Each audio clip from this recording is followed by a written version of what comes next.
महापुरुषों की जीवनी में आज हम स्वामी विवेकानंद के विषय में चर्चा करेंगे, जिनका जीवन काल 12 जनवरी 1863 से 4 जुलाई 1902 तक माना जाता है। स्वामी विवेकानंद जी का जन्म 12 जनवरी 1863 कलकत्ता में और मृत्यु 4 जुलाई 1902 बेलूर में हुई। यह एक सन्यासी युवा के रूप में भारतीय संस्कृति की सुगंध विदेशों में बिखेरने वाले साहित्य, दर्शन और इतिहास के प्रकांड विद्वान थे। विवेकानंद जी का मूल नाम नरेंद्र नाथ दत्त था, जो कि आगे चलकर स्वामी विवेकानंद के नाम से विख्यात हुए। युगांतरकारी आध्यात्मिक गुरु, जिन्होंने हिंदू धर्म को गतिशील तथा व्यवहारिक बनाया और दृढ़ सभ्यता के निर्माण के लिए आधुनिक मानव से पश्चिम विज्ञान व भौतिकवाद को भारत की आध्यात्मिक संस्कृति से जोड़ने का आग्रह किया। कलकत्ता के एक कुलीन परिवार में जन्मे नरेंद्र नाथ चिंतन, भक्ति व तार्किकता, भौतिक एवं बौद्धिक श्रेष्ठता के साथ साथ संगीत की प्रतिभा का एक विलक्षण संयोग थे। भारत में स्वामी विवेकानंद के जन्म दिवस को राष्ट्रीय युवा दिवस के रूप में मनाया जाता है। जीवन परिचय। श्री विश्वनाथ दत्त पाश्चात्य सभ्यता में आस्था रखने वाले व्यक्ति थे। श्री विश्वनाथ दत्त के घर में उत्पन्न होने वाला उनका पुत्र नरेंद्र दत्त पाश्चात्य जगत को भारतीय तत्वज्ञान का संदेश सुनाने वाला महान विश्व गुरु बना। स्वामी विवेकानंद का जन्म 12 जनवरी 1863 में कलकत्ता में हुआ। रोमारोला ने नरेंद्र दत्त के संबंध में ठीक कहा है, उनका बचपन और युवावस्था के बीच का काल यूरोप के पुनरुज्जीवन के युग किसी कलाकार राजपुत्र के जीवन प्रभात का स्मरण दिलाता है। बचपन से ही नरेंद्र में आध्यात्मिक पिपासा थी। सन 1884 में पिता की मृत्यु के पश्चात परिवार के भरण पोषण का भार भी उन्हीं पर पड़ा। स्वामी विवेकानंद गरीब परिवार के थे। नरेंद्र का विवाह नहीं हुआ था। दुर्बल आर्थिक स्थिति में स्वयं भूखे रहकर अतिथियों के सत्कार की गौरव कथा उनके जीवन का उज्जवल अध्याय है। नरेंद्र की प्रतिभा अपूर्व थी। उन्होंने बचपन में ही दर्शनों का अध्ययन कर लिया। ब्रह्म समाज में भी वे गए, पर वहां उनकी जिज्ञासा शांत न हुई। प्रखर बुद्धि साधना में समाधान न पाकर नास्तिक हो चली। शिक्षा। 1879 में 16 वर्ष की आयु में उन्होंने कलकत्ता से प्रवेश परीक्षा पास की। अपने शिक्षा काल में वे सर्वाधिक लोकप्रिय और एक जिज्ञासु छात्र थे, किंतु हर्बर्ट स्पेंसर के नास्तिकवाद का उन पर पूरा प्रभाव था। उन्होंने स्नातक उपाधि प्राप्त की और ब्रह्म समाज में शामिल हुए, जो हिंदू धर्म में सुधार लाने तथा उसे आधुनिक बनाने का प्रयास कर रहा था। रामकृष्ण से भेंट। युवावस्था में उन्हें पाश्चात्य दार्शनिकों के निरीश्वर भौतिकवाद तथा ईश्वर के अस्तित्व में दृढ़ भारतीय विश्वास के कारण गहरे द्वंद्व से गुजरना पड़ा। परमहंस जी जैसे जौहरी ने रत्न को परखा। उन दिव्य महापुरुष के स्पर्श ने नरेंद्र को बदल दिया। इसी समय उनकी भेंट अपने गुरु रामकृष्ण से हुई, जिन्होंने पहले उन्हें विश्वास दिलाया कि ईश्वर वास्तव में है और मनुष्य ईश्वर को पा सकता है। रामकृष्ण ने सर्वव्यापी परम सत्य के रूप में ईश्वर की सर्वोच्च अनुभूति पाने में नरेंद्र का मार्गदर्शन किया और उन्हें शिक्षा दी कि वे कभी दान नहीं, बल्कि सारी मानवता में निहित ईश्वर की सचेतन आराधना होनी चाहिए। यह उपदेश विवेकानंद के जीवन का प्रमुख दर्शन बन गया। कहा जाता है कि उस शक्तिपात के कारण कुछ दिनों तक नरेंद्र उन्मत्त से रहे। उन्हें गुरु ने आत्मदर्शन करा दिया था। 25 वर्ष की अवस्था में नरेंद्र दत्त ने काषाय वस्त्र धारण किए।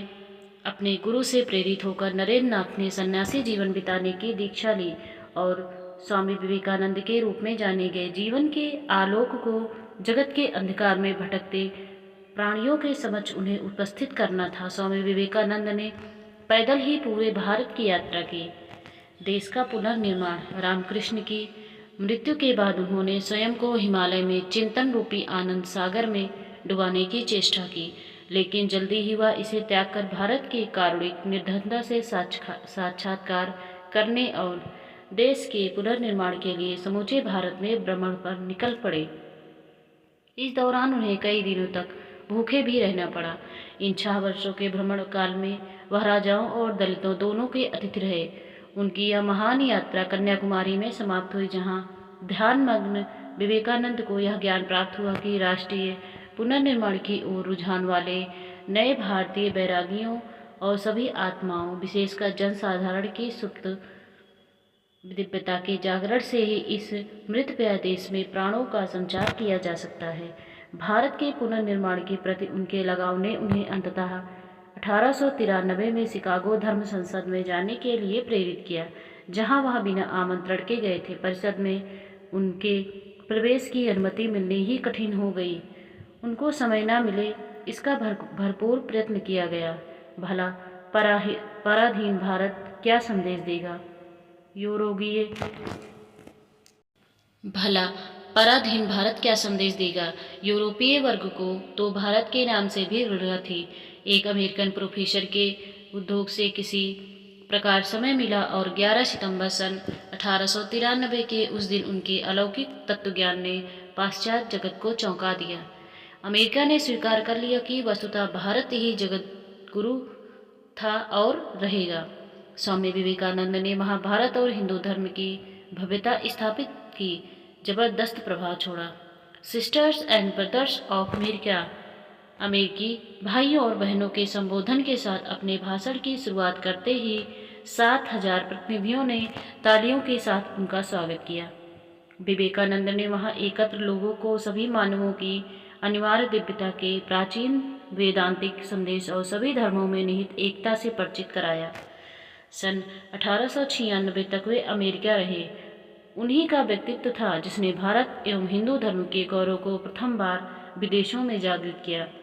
धर्म एवं तत्वज्ञान के समान भारतीय स्वतंत्रता की प्रेरणा का भी उन्होंने नेतृत्व किया।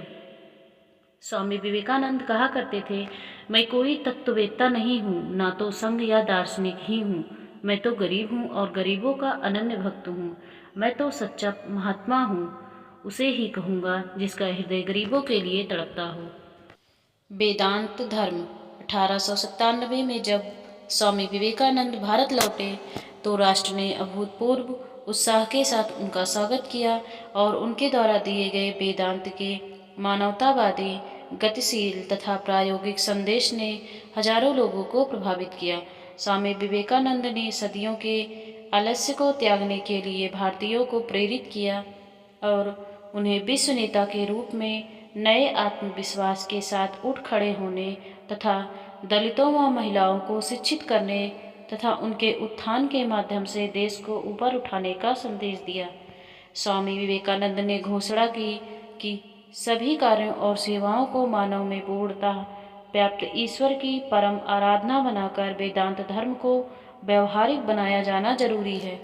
वह चाहते हैं कि भारत पश्चिमी देशों में भी आध्यात्मिकता का प्रसार करे। स्वामी विवेकानंद ने घोषणा की कि सिर्फ अद्वैत वेदांत के आधार पर ही विज्ञान और धर्म साथ साथ चल सकते हैं, क्योंकि इसके मूल में अवैयक्तिक ईश्वर की आधारभूत धारणा सीमा के अंदर निहित अनंत और ब्रह्मांड में उपस्थित सभी वस्तुओं के पारस्परिक मौलिक संबंध की दृष्टि है। उन्होंने सभ्यता को मनुष्य में दिव्यता के प्रतिरूप के तौर पर परिभाषित किया और यह भविष्यवाणी की कि एक दिन पश्चिम जीवन की अनिवार्य दिव्यता के वेदांतिक सिद्धांत की ओर आकर्षित होगा। विवेकानंद के संदेश ने पश्चिम के विशिष्ट बौद्धिकों जैसे विलियम जेम्स, निकोलस टेस्ला, अभिनेत्री सारा बर्नहार्ड और madame Emma Kolb, Anglican church London के धार्मिक चिंतन रेवरेंड कैनन विल्बरफोर्स और रेवरेंड होबिस तथा sir Patrick Geddes, Hyacinthe Loyson, sir Hiram नेक्सिक, नेल्सन रॉकफेलर, लियो टॉल्स्टॉय व रोमियो रोला को भी प्रभावित किया। अंग्रेज भारतविद A.L. बाशाम ने विवेकानंद को इतिहास का पहला व्यक्ति बताया जिन्होंने पूर्व की आध्यात्मिक संस्कृति के मित्रतापूर्ण प्रत्युत्तर का आरंभ किया और उन्हें आधुनिक विश्व को आकार देने वाला घोषिट किया। मसीहा के रूप में अरबिंदो घोष, सुभाष चंद्र बोस, सर जमशेदजी टाटा, रविंद्रनाथ टैगोर तथा महात्मा गांधी जैसे महान व्यक्तियों ने स्वामी विवेकानंद को भारत की आत्मा को जागृत करने वाला और भारतीय राष्ट्रवाद के मसीहा के रूप में देखा। विवेकानंद सार्वभौमिकता के मसीहा के रूप में उभरे। स्वामी विवेकानंद पहले अंतर्राष्ट्रीयवादी थे, जिन्होंने लीग ऑफ नेशंस के जन्म से भी पहले 1897 में अंतर्राष्ट्रीय संगठनों, गठबंधनों और कानूनों का आह्वान किया, जिससे राष्ट्रों के बीच समन्वय स्थापित किया जा सके। स्वामी विवेकानंद द्वारा स्थापित विवेकानंद ने 1 मई 1897 में कलकत्ता में रामकृष्ण मिशन और 9 दिसंबर 1898 को कलकत्ता के निकट गंगा नदी के किनारे बेलूर में रामकृष्ण मठ की स्थापना की। अनेक अंग्रेज अनुयायी कैप्टन सर्वियर और उनकी पत्नी ने हिमालय में 1899 में मायावती अद्वैत आश्रम खोला। इसे सार्वभौमिक चेतना के अद्वैत दृष्टिकोण के एक अद्वितीय संस्थान के रूप में शुरू किया गया और विवेकानंद की इच्छानुसार इसे उनके पूर्वी और पश्चिमी अनुयायियों का सम्मेलन केंद्र बनाया गया। विवेकानंद ने बेलूर में एक दृश्य प्रतीक के रूप में भी सभी प्रमुख धर्मों के वास्तु शास्त्र के समन्वय पर आधारित रामकृष्ण मंदिर के भावी आकार की रूपरेखा भी बनाई, जिसे 1937 में उनके साथी शिष्यों ने पूरा किया।